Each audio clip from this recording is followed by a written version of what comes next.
Hello class 12, this is your chemistry class and today's class we are going to discuss about aldehydes, ketones and carboxylic acid. So let's start the class. So today we are starting from at first the nature of carbonyl group. You know the aldehyde, ketones and carboxylic acid, all three contain the carbonyl group and the carbonyl group looks like this. This is the carbonyl group.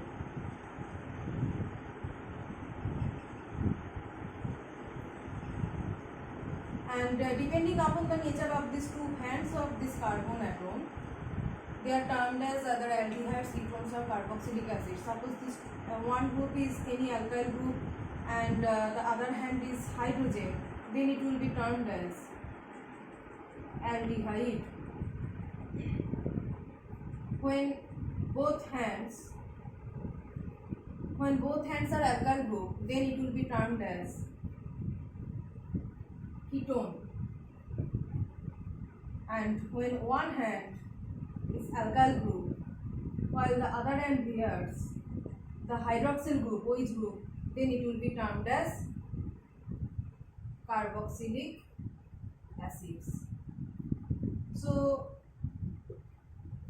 in this three, the common thing is that the presence of carbonyl group. Presence of carbonyl group is common in aldehydes, ketones and carboxylic acids. Now the next is, what is the nature of this carboxylic acid? Because the reactions of aldehydes and ketones depends upon the nature of this carbonyl group.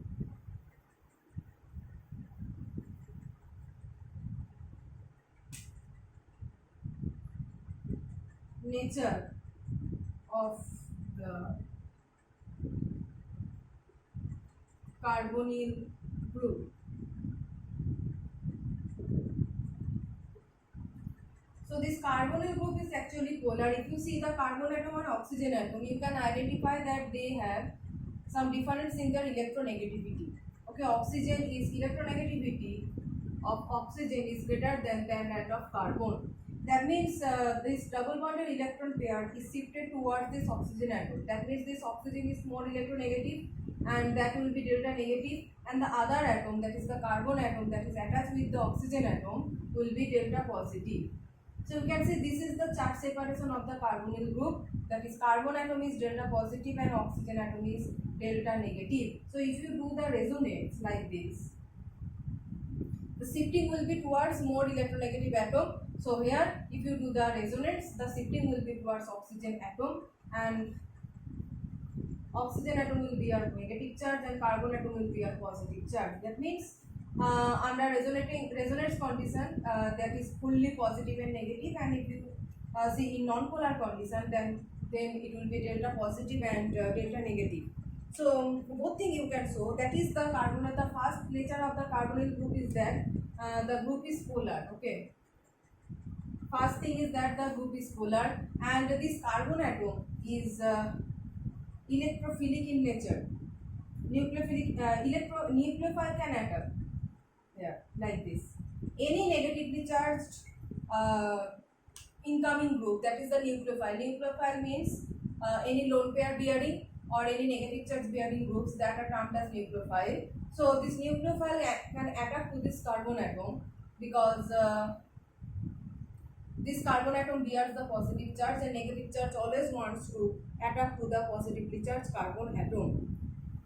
So that is the nature of the carbonyl group in carboxylic acids, aldehydes and ketones.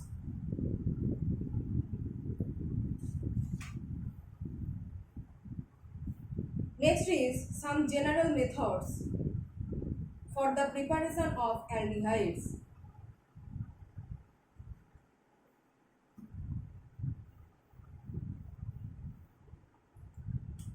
Preparation of aldehydes. So first simplest method for the preparation of aldehyde is to oxidize the alcohols.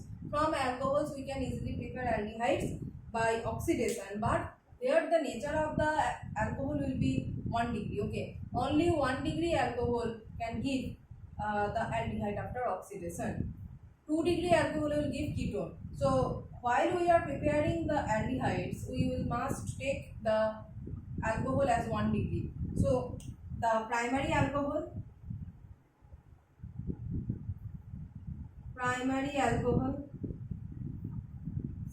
the step is oxidation step, and it will give aldehyde. Next thing is that there are different types of oxidizing agents and how can we use it in the preparation of aldehyde. So first oxidizing reagent is potassium dichromate H2SO4. That is, suppose we have taken CH3 CH2OH, this is ethanol, and we are oxidizing it with K2Cr2O7 H2SO4. At the primary step it will produce CH3CHO. So we can prepare acetaldehyde, but this oxidation should be controlled oxidation. The thing is that this would be controlled oxidation, because you know that potassium dichromate is very strong oxidizing agent, and aldehyde is prone to undergo any kind of oxidation reaction. So this aldehyde can undergo further oxidation and can produce acid. So if you are trying to keep the oxidation state limited to this aldehyde state, if you don't want any further oxidation of this aldehyde, you have to maintain the control condition for this oxidation, because potassium dichromate H2SO4 mixture is very strong oxidizing agent. So that is the thing here, that aldehydes are very susceptible to oxidation states. So we have to make this oxidation in control condition. So what is the control condition? So this produced aldehyde is distilled out, removed from the reaction medium. We will collect as soon as it is found in the reaction medium. That is, this aldehyde is distilled out from the reaction medium as soon as it is found in the medium. Otherwise, it will undergo further oxidation. Okay, so that is the control state. And next thing is that is the oxidation with silver powder at high temperature. So here also we will take primary aldehydes, primary alcohols, and in presence of oxygen and silver powder at 250 degrees Celsius it will produce. Suppose we are taking primary alcohol, half oxygen in presence of oxygen and silver powder at 250 degrees Celsius, it will produce RCH double bond O, aldehyde, and the side product will be water, like this. So aldehydes may be prepared by passing a mixture of primary alcohol in vapor state and appropriate amount of oxygen or air with silver powder catalyst. Here silver powder, this one, acts as a catalyst. So you can see that this is the simple oxidation step. You know, oxygen is doing here, what is doing here oxygen? It is just making this aldehyde to undergo oxidation. So this is simple oxidation where silver acts as a silver powder acts as a catalyst. Next thing is that we can use pyridinium chlorochromate. This is very good reagent for the preparation of aldehydes, because pyridinium chlorochromate is comparatively weak than potassium dichromate H2SO4 mixture. And while we are using pyridinium chlorochromate, aldehydes will not undergo further oxidation in presence of this reagent. So next one is use of pyridinium chlorochromate, PCC. That means pyridinium chlorochromate.